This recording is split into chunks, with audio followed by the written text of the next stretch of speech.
जय Hind. Math with SSC में आपका स्वागत है। हम पढ़ रहे हैं समांतर श्रेणी और आज की क्लास में समांतर श्रेणी को परिभाषित करेंगे तथा समांतर श्रेणी पर आधारित प्रश्न को सॉल्व करने के लिए क्लास 10th की एक्सरसाइज 5.1 का क्वेश्चन नंबर 1 सॉल्व करेंगे। तो आइए क्लास को स्टार्ट करते हैं। हम बात करते हैं समांतर श्रेणी किसे कहते हैं। समांतर श्रेणी ऐसी श्रेणी होती है जिसका प्रत्येक पद अपने से पूर्व पद में अर्थात पहले पद में एक निश्चित राशि को जोड़ने से प्राप्त होती है। इस निश्चित राशि को सर्वांतर कहा जाता है। अर्थात अगर हम मान लेते हैं अपने पास कोई संख्या है 10, ठीक है ना। अब हम इसमें एक निश्चित राशि 2 जोड़ना आरंभ करें तो इसमें जब 2 जोड़ेंगे तो कितना आ जाएगा, आगे की तरफ 12 आएगा और फिर से इसमें हम 2 जोड़ें कितना आ जाएगा 14 और इसमें फिर से हम 2 जोड़ें कितना आ जाएगा 16 और इसी प्रकार इसमें 2 हम जोड़ेंगे तो यह एक श्रृंखला बनेगा और इस श्रृंखला को हम लोग क्या कहेंगे, समांतर श्रेणी कहेंगे। समांतर श्रेणी क्या है, एक बार फिर से सुनिएगा। समांतर श्रेणी वह श्रेणी होती है जिसका प्रत्येक पद अपने पहले वाले पद में एक निश्चित राशि को जोड़ने से प्राप्त होता है। जैसे इस केस में आप देखिएगा हमने पहला पद लिया था 10, अब हम इसी में 2 जोड़ना आरंभ कर रहे हैं तो जब इसमें 2 जोड़ दिया है आया है 12 और फिर से इसमें हमने 2 जोड़ दिया आ गया 14 और फिर 2 जोड़ दिया आ गया 16। इसी प्रकार 2 जोड़ोगे 18 आएगा और फिर 20। इस तरह से ये श्रृंखला चलती रहेगी। तो इस श्रृंखला को हम कहेंगे समांतर श्रेणी। उदाहरण नंबर 2 देखते हैं। अगर हम मान लेते हैं कि अपने पास एक संख्या है 100, अब इस संख्या में एक निश्चित संख्या -2 हम जोड़ना चालू करें। कितना, -2 इसमें जोड़ना चालू करें, तब देखेंगे इस श्रृंखला कैसे बनती है। तो 100 में -2 जोड़िएगा कितना आ जाएगा, 98 आएगा, ठीक। और फिर 98 में -2 जोड़िएगा कितना आ जाएगा, 96 आ जाएगा और हम 96 में -2 जोड़ दें कितना आ जाएगा, 94 आ जाएगा और इस प्रकार से ये श्रृंखला चलना आरंभ हो जाएगा। अब इस श्रृंखला को भी हम लोग क्या कहेंगे, समांतर श्रेणी कहेंगे, ठीक है ना। एक और एग्जांपल देखते हैं। जैसे मान लो लिखा जा रहा है पहला पद 18, क्या लिखा गया है 18। अब इस 18 में एक निश्चित राशि हम जोड़ना आरंभ करें। एक निश्चित राशि में हम मान के चल रहे हैं कि इसमें हम +1 ऐड करना आरंभ करें। जब आप इसमें +1 जोड़ना चालू करो कितना हो जाएगा, 18 के बाद कितना आएगा, 19 आ जाएगा, ठीक है। अब 19 में जब आप 1 जोड़ दोगे कितना आ जाएगा, 20 आ जाएगा और 20 में 1 अगर आप जोड़ दोगे कितना आ जाएगा, 21 आएगा और 21 में 1 जोड़ेंगे कितना आ जाएगा, 22 आ जाएगा, ठीक। और इसी प्रकार ये आगे की तरफ चलेगा, ठीक। तो यहाँ पर आप देख रहे हैं ये जो श्रृंखला आ रहा है या जो श्रेणी आ रही है, इस श्रेणी को बनाने के लिए इसमें एक निश्चित राशि का जोड़ किया जा रहा है। इस निश्चित राशि को, जिस निश्चित राशि को हम इसमें जोड़ रहे हैं उसे इस समांतर श्रेणी का सर्वांतर कहते हैं। क्या कहते हैं, सर्वांतर। जैसे आपने इसमें -2 जोड़ा है जिससे ये श्रृंखला बनी हुई है, इसमें इस -2 को क्या कहेंगे, सर्वांतर कहेंगे। क्या कहेंगे, सर्वांतर। और समांतर श्रेणी के सर्वांतर को हम d द्वारा निरूपित करते हैं। तो मतलब d बराबर क्या हो जाएगा, -2, ठीक है ना। आगे की तरफ देखेंगे, यहाँ पर इस श्रृंखला में हम +1 लगातार ऐड कर रहे हैं तो ये +1 जो है ये हमारा हो जाएगा सर्वांतर और इसे हम लोग लिखेंगे d। और इस एग्जाम्पल में देखना स्टार्ट करो, इसमें हम +2 जोड़ना आरंभ किए थे ना, तो ये +2 इसका क्या कहलाएगा, सर्वांतर कहलाएगा, ठीक। अब एक चीज़ समझ लिए हैं कि समांतर श्रेणी क्या है और समांतर श्रेणी का सर्वांतर क्या होता है। आगे समझिएगा, ये जो समांतर श्रेणी है इसका ये वाला होता है प्रारंभिक पद जिसको हम पहला पद कहते हैं और पहले पद को हम a द्वारा निरूपित करेंगे। किसके द्वारा, a द्वारा, अथवा इसे हम a1 द्वारा निरूपित करते हैं। इतनी बात समझ में आ गया। तो इसमें पहला पद क्या हो गया, 10 है, इसमें पहला पद कितना हो गया, 100 है और इसमें पहला पद कितना है, 18 है, ठीक है। और देखेंगे पहले अगर एग्जाम्पल को देखेंगे तो ये पहला पद हो गया, तो इसको हम लोग a द्वारा निरूपित करेंगे अथवा a1 द्वारा निरूपित करेंगे। इसी प्रकार अगर इसको देखेंगे 12, तो 12 क्या है, अपना दूसरा पद है, और दूसरे पद को हम लोग a2 द्वारा निरूपित करेंगे। किसके द्वारा बेटा, a2 के द्वारा निरूपित करेंगे। और ठीक इसी प्रकार से ये जो 14 लिखा गया है तीसरा पद है, तो इसे हम लोग a3 द्वारा निरूपित करेंगे और आगे इसको a4 द्वारा निरूपित करेंगे। और ऐसे मान के चलिए इसमें n पद हो, कितने पद हो, n पद हो, तब हम उसे an द्वारा निरूपित करते हैं। ठीक है ना, इतनी बात समझ में आ गया कि समांतर श्रेणी क्या होता है। एक बार फिर से हम समांतर श्रेणी को डिफाइन करते हैं। समांतर श्रेणी का मतलब होता है एक ऐसी श्रेणी जिसका प्रत्येक पद अपने से पहले वाले पद में एक निश्चित राशि को जोड़कर बनाई गई हो। ठीक, यहाँ हमने एग्जाम्पल में समांतर श्रेणी के बारे में समझा। ठीक है, अब हम बात करेंगे समांतर श्रेणी का व्यापक रूप किसे कहते हैं। ठीक है ना, तो समांतर श्रेणी का व्यापक रूप समझने के लिए हम सबसे पहले ये मानेंगे कि किसी समांतर श्रेणी का प्रारंभिक पद a है और उसका सर्वांतर d है। अगर किसी समांतर श्रेणी का प्रारंभिक पद a है और सर्वांतर d है, तब उसे हम कुछ इस प्रकार से लिख सकते हैं। पहला पद लिखेंगे a, ठीक है ना। अब इसी a में उस सर्वांतर को जोड़ेंगे, तो वो सर्वांतर आपने माना है d, तो a प्लस d, यह इसका दूसरा पद हो जाएगा। अब अगर इसमें हम फिर से d जोड़ देंगे तो तीसरा पद मिल जाएगा, कितना हो जाएगा, a प्लस, यहाँ d है तो d में d जोड़ो, कितना आ जाएगा, 2d आ जाएगा। ठीक है, और फिर आगे हम अगर इसमें d जोड़ेंगे, कितना आ जाएगा, a प्लस 3d हो जाएगा। और इसमें अगर आप d जोड़ेंगे, कितना हो जाएगा, a प्लस 4d, और आगे कंटिन्यू। ठीक है ना। अब ये जो श्रेणी लिखी जा रही है, इस श्रेणी को हम लोग क्या कहेंगे, समांतर श्रेणी का व्यापक रूप कहेंगे। क्या कहेंगे, इसे ही समांतर श्रेणी का व्यापक रूप कहते हैं। अगर किसी समांतर श्रेणी का प्रारंभिक पद और उसका सर्वांतर पता चल जाए, तब हम उस समांतर श्रेणी को लिखने के लिए इसी सूत्र का प्रयोग कर सकते हैं। क्या करना है, पहला पद लिखना है, पहले पद में सर्वांतर को जोड़ना है, और फिर से इसी प्रकार इसमें हम सर्वांतर को जोड़ते हुए आगे बढ़ते जाएंगे। इससे हमें समांतर श्रेणी प्राप्त हो जाएगी। इतनी बात समझ में आ गई। तो ये क्या हो गया, समांतर श्रेणी का व्यापक पद हो गया।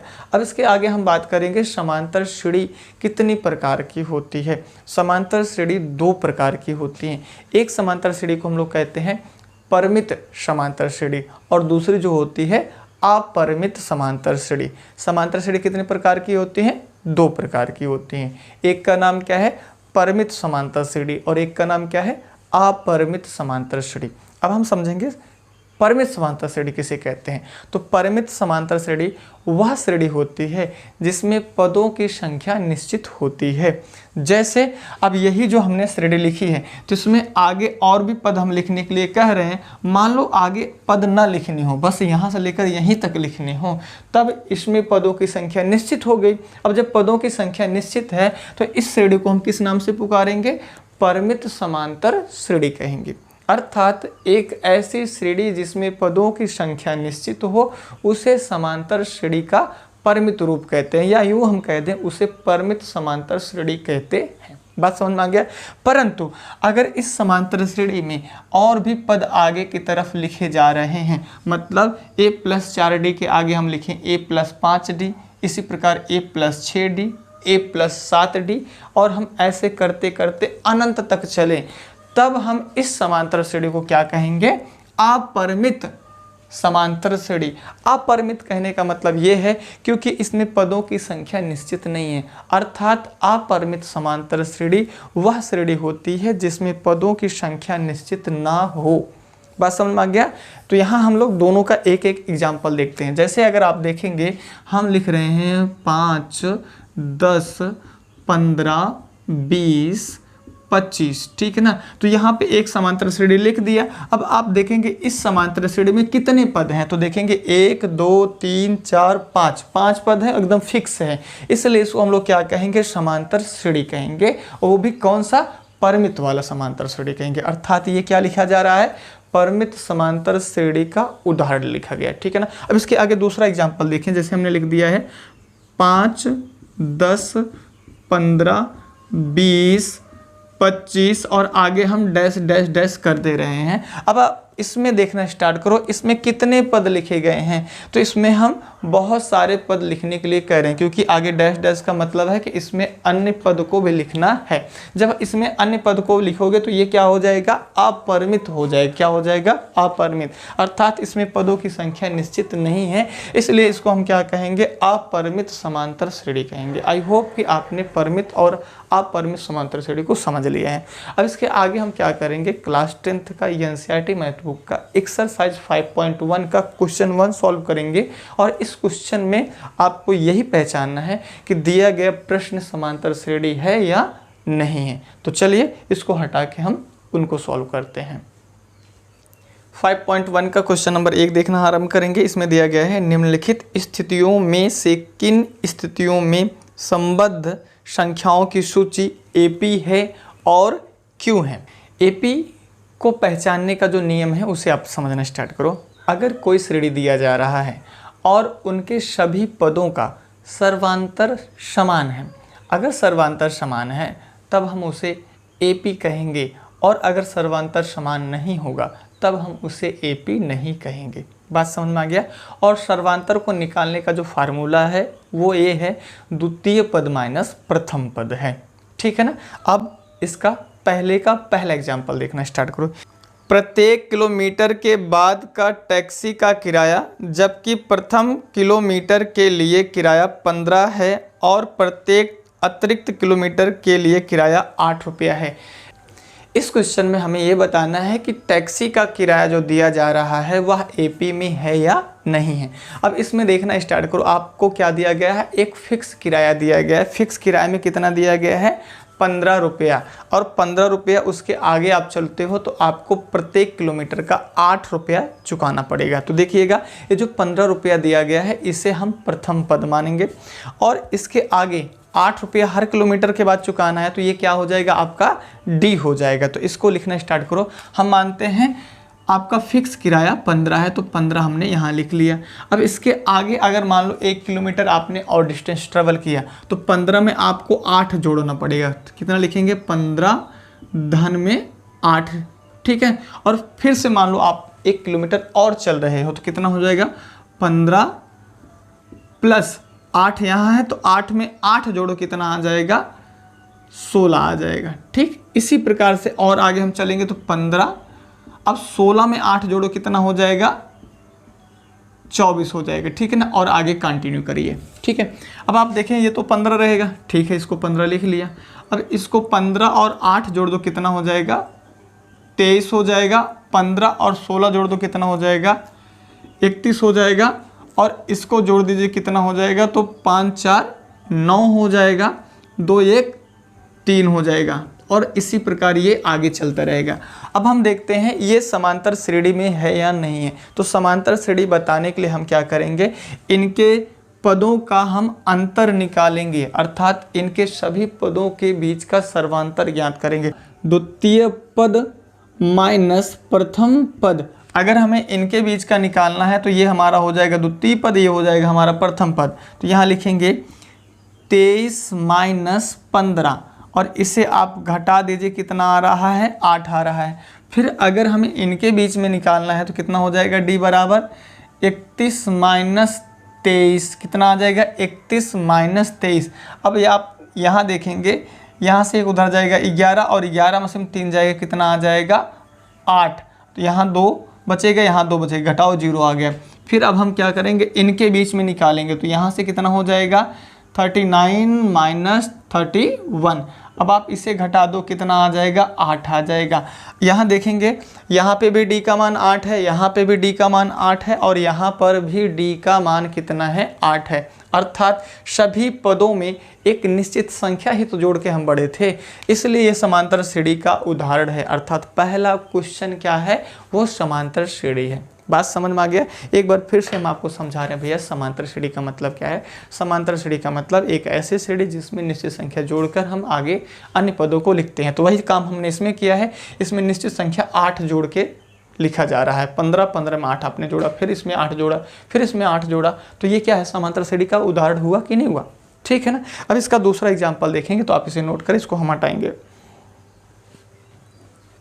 क्वेश्चन नंबर 2 देखना स्टार्ट करते हैं। इसमें दिया गया है किसी बेलन में उपस्थित हवा की मात्रा जबकि वायु निकालने वाला पंप प्रत्येक बार बेलन की शेष हवा का 1/4 भाग बाहर निकाल देता है।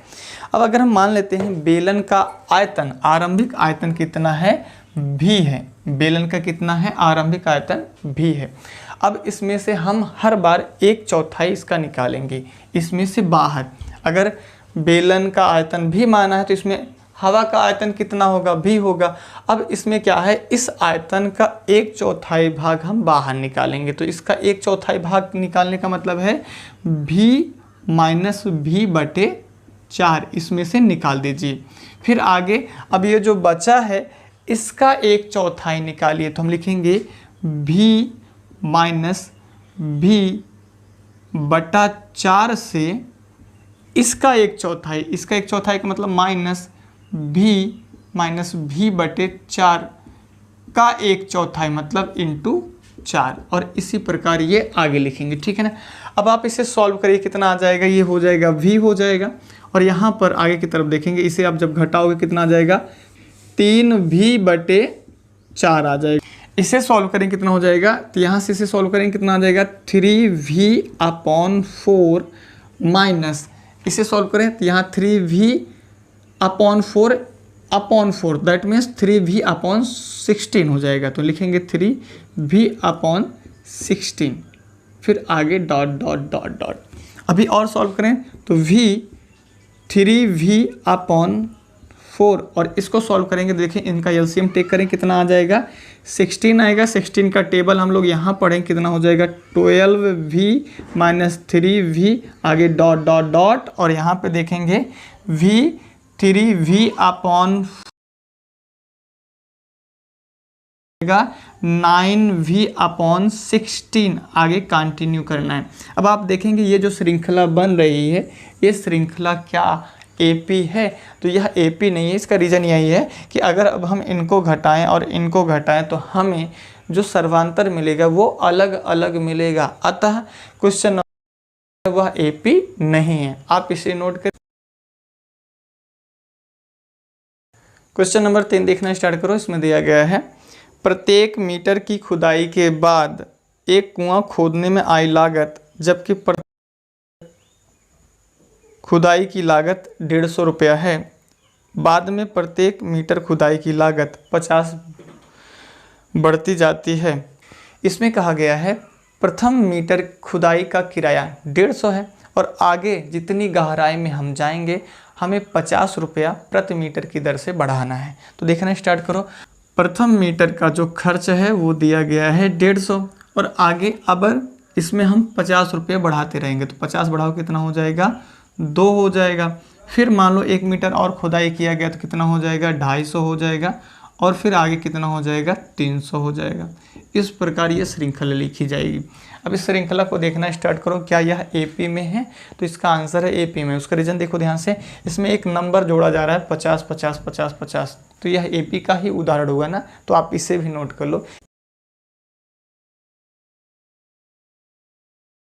आज की क्लास बस यहीं समाप्त करते हैं, मिलते हैं नेक्स्ट क्लास में जहाँ पर हम इसी एक्सरसाइज का क्वेश्चन नंबर 2 सॉल्व करेंगे। तब तक के लिए जय हिंद।